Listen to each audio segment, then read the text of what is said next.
तो दोस्तों शुरू करते हैं आज की इंफ्रा न्यूज। पहली खबर आ रही है हमारे आरआरटी सिस्टम से रिलेटेड, जहां पर एनसीआरटीसी ने एक और नई कड़ी जोड़ दी है इस नेटवर्क के अंदर, जहां पर मेरठ साउथ आरआरटी स्टेशन के ऑपरेशंस शुरू हो गए हैं। तो दोस्तों अभी जो 42 kilometre of the 82 kilometre long RRTS network है वो ऑपरेशनल बन गया है। अभी जो मेरठ साउथ में रहने वाले लोग हैं वो दिल्ली के काफी नजदीक पहुंच सकेंगे। इसके बाद में प्रोबेबिलिटी है कि साल के अंत तक हमें जो पूरा का पूरा स्ट्रेच है आरआरटीएस का पहले फेज के अंतर्गत वो कंप्लीट होते दिखा। पहले फेज से मेरा मतलब पहली लाइन से है, और इसके वजह से बहुत सारे लोग जो दिल्ली से ट्रैवल करते हैं जॉब्स के लिए अलग अलग कारणों की वजह से उनको एक बहुत अच्छा ऑप्शन मिलेगा आने जाने। अगली खबर दोस्तों जो आ रही है वो है महाराष्ट्र में बनने वाले वाधवन पोर्ट से रिलेटेड, जहां पर 30 अगस्त को प्राइम मिनिस्टर के द्वारा इस डीप वाटर पोर्ट का फाउंडेशन स्टोन ले किया जाने वाला है। तो 76,220 करोड़ का ये प्रोजेक्ट है और द बिगेस्ट मेगा प्रोजेक्ट भी है ये जो इंडिया के अंदर एग्जीक्यूट किया जा रहा है। तो इसका इनॉग्रेशन ये कहे या फाउंडेशन स्टोन लिंक है जो वो किया जा रहा है, होपफुली उसके बाद में भी जो काम है वो तेजी से होता रहेगा।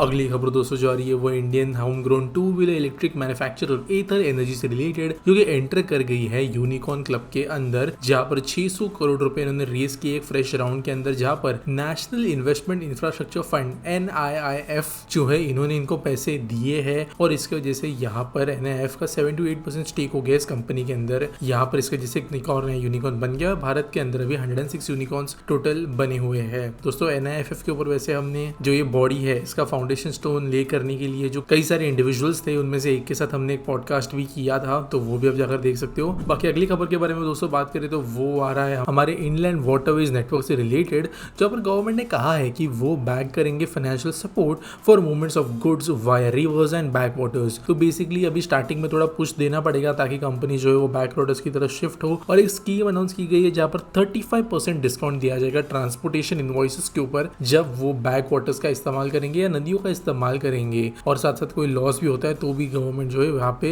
रिकूप करके देगी। अगली खबर दोस्तों जो आ रही है वो है बेंगलुरु से, जहाँ पर एक 7.5 किलोमीटर लंबी स्ट्रॉन्ग मोटर ट्रेन बनाई जाने वाली है हेप्पल से लेके हन्नूर के बीच में। तो जो आउटर रिंग रोड है उसके पैरेलली ये चलेगी, और यहाँ पर कुछ प्राइवेट प्रॉपर्टीज को भी इसके लिए एक्वायर किया जाने वाला है इस स्ट्रॉन्ग वाटर ट्रेन को बनाने के लिए। वैसे दोस्तों अभी करंटली बात करें बेंगलुरु के अंदर के स्ट्रॉन्ग वाटर ट्रेन के बारे में तो अराउंड 28 किलोमीटर का यहाँ पे नेटवर्क है जिसको और बढ़ाया जा रहा है। अगली खबर दोस्तों और ये हमारे डिफेंस से रिलेटेड, जहाँ पर मॉडर्नाइजेशन प्लान सामने रखा गया है in regards to defence equipment, और इंडियन आर्मी ने फ्राइडे को एक टेंडर इशू किया है जिसकी वर्थ है 6,500 करोड़ रुपए। इसके अंतर्गत 400 नए हावित्जर्स या जो आर्टिलरी गन्स होते हैं उनको परचेज किया जाएगा, और ये indigenously design developed and manufacturer होनी चाहिए। यहाँ पे इसका जैसे एक मेजर बूस्ट मिलेगा डोमेस्टिक फर्म्स को। अगली खबर दोस्तों और ये शिपिंग मिनिस्ट्री से रिलेटेड, जहाँ पर ऑफर किया गया है भारत पेट्रोलियम कॉर्प के द्वारा एक सी पोर्ट और एक रिफाइनरी बनाने के लिए, और ये आंध्र प्रदेश के अंदर होगा। तो यहाँ पर BPCL ने ये प्रपोजल जो दिया है वो यहाँ पे पहले से सोच रहे थे, और यहाँ पर इनका कहना ये है कि रिफाइनरी के साथ में अगर पोर्ट एक साथ ही बना दिया जाए तो जो ओवरऑल कॉस्ट ऑफ कंस्ट्रक्शन है, डेवलपमेंट है, वो कम हो सकती है, गवर्नमेंट इसके अंदर सपोर्ट कर सकती है, और जहाँ पे क्रूड ऑयल का इम्पोर्ट होता है वहां से ही रिफाइनरी में सामान जाता है, रॉ मटेरियल जाता है, जिसके बाद में हमें रिफाइंड पेट्रोलियम देखने मिलता है। तो ये सब चीजें जो है पोर्ट के साथ में चलती है, जिसके हिसाब से ही ये डिजाइन किया गया है। अगली खबर दोस्तों जा रही है वो Gurgaon metropolitan region development authority से, जिन्होंने कहा है कि वो एक्सपांड कर रहे हैं अपना स्मार्ट ट्रैफिक सिग्नल प्रोजेक्ट, और यहाँ पर अभी सेक्टर्स 58 से लेकर सेक्टर 115 तक ये मॉडर्नाइजेशन का काम होगा। अराउंड 6.47 करोड़ रुपए के लिए खर्च आएंगे, और 32 एडिशनल इंटरसेक्शंस के ऊपर यहाँ पर एडवांस ट्रैफिक कंट्रोल सिस्टम्स लगाए जाने वाले हैं। इसकी वजह से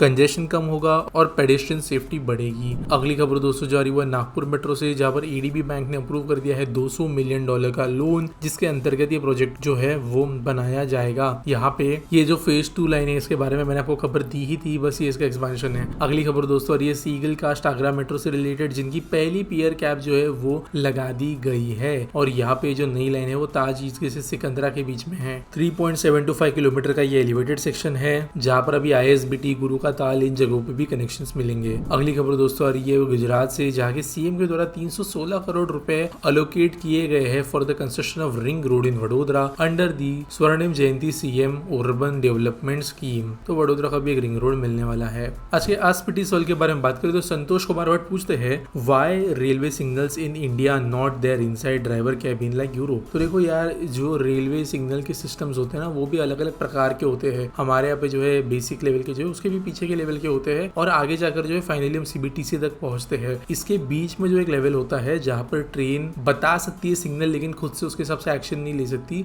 वो type of signalling system railway implement करने की कोशिश काफ़ी लंबे समय से कर रही है और अभी उनको करना पड़ेगा। लेकिन वही इशू है कि हमारे देश का नेटवर्क एक तो है बहुत बड़ा, उसके बाद में बहुत लंबे समय तक हमने कोई अपग्रेडेशन नहीं किया, बस नई नई ट्रेन हम चलाते जाते थे, ना पटरी ना सिग्नल ना कंट्रोलिंग, किसी भी चीज़ पे ध्यान नहीं दिया। रिसेंटली मुंबई लोकल के अंदर कुछ कुछ जगह पे ट्रायल्स लिए गए थे जहाँ पर ऐसे सिस्टम्स थे जो एग्जैक्टली तो सिग्नल बताते नहीं थे, लेकिन काइंड ऑफ अगर सिग्नल मिस होता है तो या फिर जो सिग्नल जस्ट आने ही वाला है उसके कुछ इंडिकेशंस दे सकते थे केबिन के अंदर, लेकिन उसको एग्जैक्टली हम मॉडर्न सिग्नलिंग सिस्टम नहीं कहेंगे। लेकिन रेलवे इसको अपग्रेड कर रहा है, इंजन जो भी नए बनेंगे, जो भी नई ट्रेन वगैरह बनेगी वो रेडी होंगे ऐसे सिस्टम्स के साथ में काम करने के लिए, और समय लगेगा इस चीज़ को आने के लिए क्योंकि भारत ऑलरेडी काफ़ी पीछे छूट गया है इन सिस्टम्स के अंदर।